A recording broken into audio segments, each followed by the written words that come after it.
여인들은 예수님께서 십자가에 달려 죽으심을 지켜보았고 그 죽으심이 안식일이라고 하는 금요일 저녁이 되기 몇 시간 전입니다.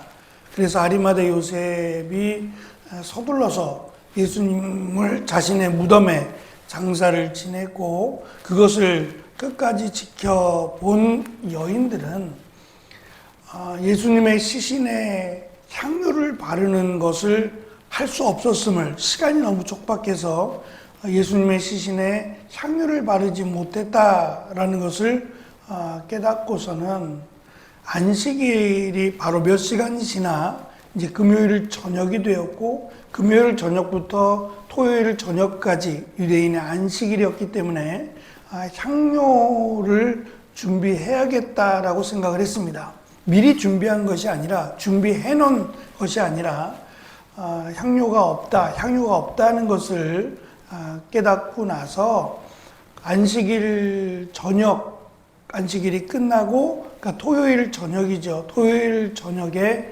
향유를 사러 갔습니다. 그리고 그 향유를 바르기 위해서 이 주일 새벽에 지금 무덤을 향해서 나아가는 겁니다. 이미 3일이라는 시간이 지났습니다. 예수님이 십자가에 달려 죽으시고 3일이라는 시간이 지났어요. 아무리 동굴이라고 하는 그 무덤에 시신을 뉘어놨긴 하지만 3일이라는 시간이 지나고 나면 시신은 부패하기 시작합니다. 그래서 냄새도 그렇고 이미 시신이 손상되어 있어요. 그런데 지금 경황이 없어서 그렇다고 하기에는 이 세 사람의 여인들, 일행이라고 했으니까 또 다른 여인들이 있었는지는 모르겠지만 십자가에 달려 죽으시고 나서 시신을 바른다라고 하면 그냥 이해할 수 있지만 3일이라는 시간이 지났는데 이미 지나쳐버린 향유를 바르는 것을 할 수 없어서 이미 시간이 지나버렸음에도 불구하고 이 여인들은 굳이 시신에다가 향유를 바르겠다고 지금 하고 있어요. 그 향유를 바르기 위해서 지금 예수님이 장사 지내신 무덤까지 온 겁니다. 그래서 이것을 어떻게 이해를 해야 될까? 유대인들의 장례 문화이긴 하지만 이미 3일이나 지났어요. 그러면 시신도 부패했을 텐데 그럼에도 불구하고 굳이 시신에다가 향유를 원래는 시신 위에 바르는 거잖아요. 향유니까. 그러면 그냥 시신 위에 향유를 붓겠다고 온 건지 누가 붓겠다는 건지 여인이 3명인데 그들 가운데 먼저 소개되고 있는 막달라 마리아가 예수님의 시신에 향유를 바르는 건지 향유를 붓는 건지 구체적인 설명이 없습니다. 어쨌든 그것 자체가 좀 무리한 생각이다라는 생각을 했고 또 이들의 생각이 향유를 붓겠다고 한 것도 무덤의 돌을 굴려야 된다라고 하는 여러 가지 근심과 염려 가운데 이른 새벽에 무덤에 도착을 했습니다. 그런데 결국 향유를 붓지 못합니다. 그리고 그들이 염려했던 무덤을 막았던 돌도 이미 열려 있었습니다. 이미 그들이 가지고 있었던 며칠 동안 고민했을 거예요. 향유를 사는 일, 어떠한 향유를 살까라고 하는 것이나 또한 향유를 어떻게 바를 것이냐, 부을 것이냐, 또 누가 할 것이냐 이런 것들을 전혀 이야기하지 않았을 리는 없습니다. 또한 가면서 무덤의 굴에 대한 부분도 그들 나름대로 여러 가지 생각을 했을 거예요. 근데 그것이 다 예수님의 부활을 또 예수님이 다시 살아나실 것을 깨닫지 못한 염려와 걱정이었어요. 말씀드린 것처럼 그들이 준비한 결코 싸지 않을 텐데 그 향유를 사용할 수 없습니다.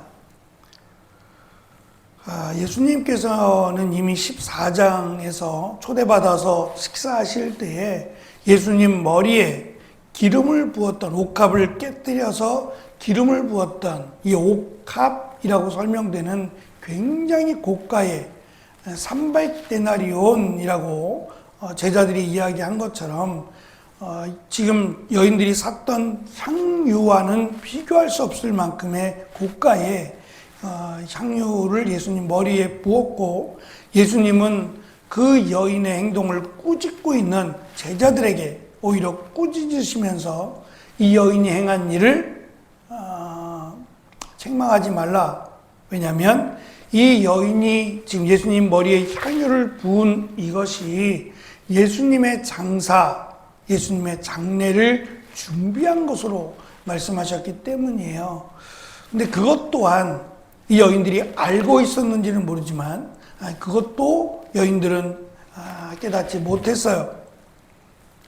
예수님의 부활을 깨닫지 못한 여인들은 준비한 향료를 가지고 입구에 있는 커다란 돌을 누가 굴려주겠는가라는 염려를 했지만 그 또한 전혀 해당되지 않은, 전혀 쓸모없는 염려가 되었어요. 이 모든 것은 예수님께서 부활하셨다, 또는 예수님이 인자와 메시아라고 하는 사실 앞에서 무용지물이에요.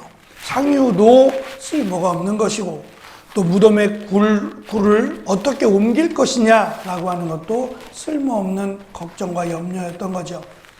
우리가 이 땅을 살아나가면서 참 많은 것들을 우리가 할 수 없는 일들로 인해서 절망하기도 하고 좌절하기도 하고 또 염려와 걱정 가운데 놓이게 됩니다. 그러나 정말 예수님이 하나님이시다, 우리를 위해서 죽으시고 부활하셨다라는 그것을 믿는 것이 우리가 가진 염려와 근심을 하는 것보다 훨씬 더 중요하다라고 하는 것을 이 말씀 가운데 우리에게 가르쳐 주고 계십니다. 예수님께서 부활하시고 무덤에 도착한 여인들은 무덤을 막고 있던 커다란 돌이 이미 옮겨져 있다라는 것을 보았습니다.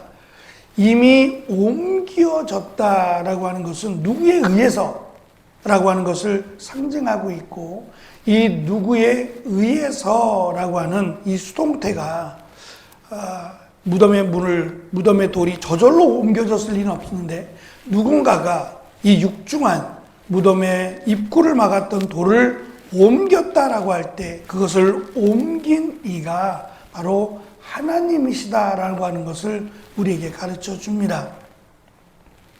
우리의 염려와 근심, 어쩔 수 없는 인간이기에 할 수밖에 없다 할지라도 그것이 하나님의 하나님 되심 앞에서는 어쩌면 쓸모없는 것이다 라고 하는 것도 가르쳐 줍니다. 물론 이 여인들이 했던 향유를 준비하거나 무덤의 입구를 막았던 돌을 어떻게 굴릴까라고 하는 염려로 인해서 책망을 하거나 꾸지람이 있지는 않습니다. 하지만 그 모습을 제3자인 우리가 볼 때에도 쓸모없는, 또 안타깝다라고 여길만 합니다.